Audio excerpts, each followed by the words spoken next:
warahmatullahi wabarakatuh. Perkenalkan, nama saya Melisa Anggraini dengan NIM 74 dari kelas B. Nah, jadi di sini saya akan menjelaskan mata kuliah kritik sastra. Nah, jadi pada materi kali ini saya akan membahas teori kritik resepsi sastra.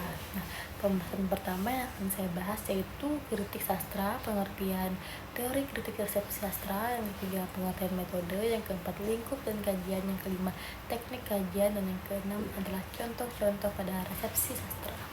Nah, jadi di sini saya akan membahas yang pertama yaitu apa yang dimaksud dengan intro.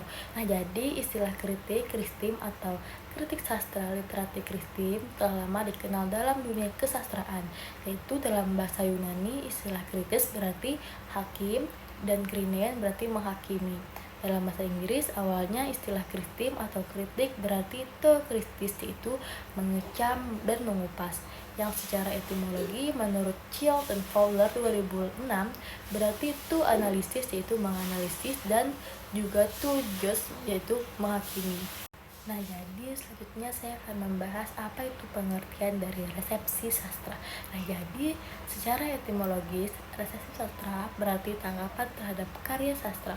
Kata resepsi berasal dari receiver atau Latin, lalu reception Inggris yang diartikan sebagai penerimaan atau penyambutan pembaca. Dalam artinya yang luas, resepsi sastra berarti pengolahan teks, cara-cara pemberian makna terhadap karya sastra sehingga dapat memberikan tanggapan terhadapnya.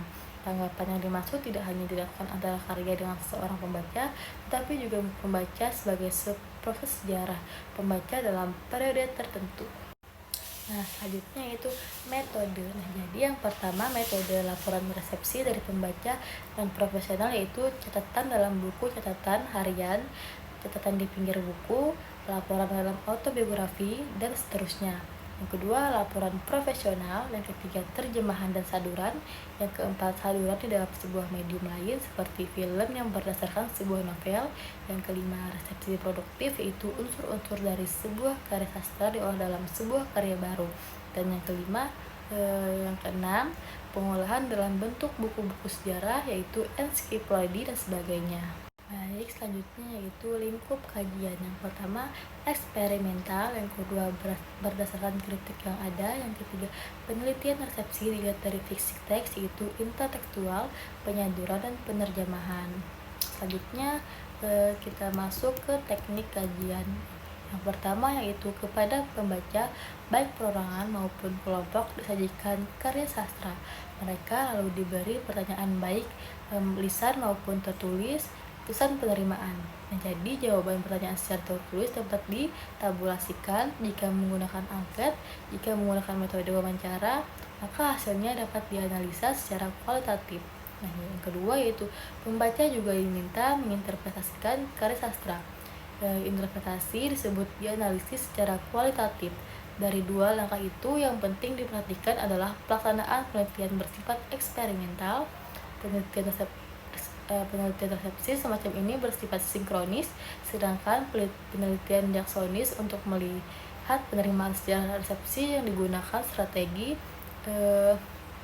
dokumenter melalui kupasan media massa. Hasil kupasan itu dikaji oleh peneliti. Selanjutnya itu contoh penelitian. Nah, jadi data yang akan dianalisis berupa hasil wawancara 15 orang pelanggan majalah penyebar semangat. Penulis akan memaparkan data tersebut satu persatu. Pemaparan hasil resepsi dari pembaca cerita sambung Jaki Empan karya Sri Suriganto, yaitu studi kasus terhadap 15 orang pelanggan majalah penyebar semangat. Dari 15 orang pembaca, 11 orang responden diantaranya mengatakan cerita sambungan Jaki Empan tersebut menarik. Menariknya itu dalam alur ceritanya susah ditebak sehingga pembaca penasaran dengan kelanjutan ceritanya untuk mengetahui akhir ceritanya. Ada 4 responden tidak menarik karena pada saat pembaca cerbung tersebut ceritanya tidak membuat berdebar-debar.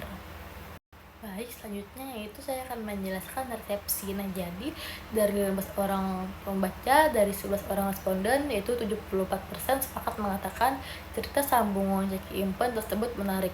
Hal tersebut tercermin dalam beberapa jawaban responden yang dimaksud sebagai berikut. Menariknya itu dalam alur ceritanya susah ditebak sehingga pembaca penasaran dengan kelanjutan ceritanya. Nah, jadi oleh responden bernama Bapak Marsana. Yang kedua yaitu ada 4 responden, yaitu 26% mengatakan cerita blog tersebut tidak menarik. Hal tersebut tercermin dalam beberapa jawaban responden yang tidak menarik.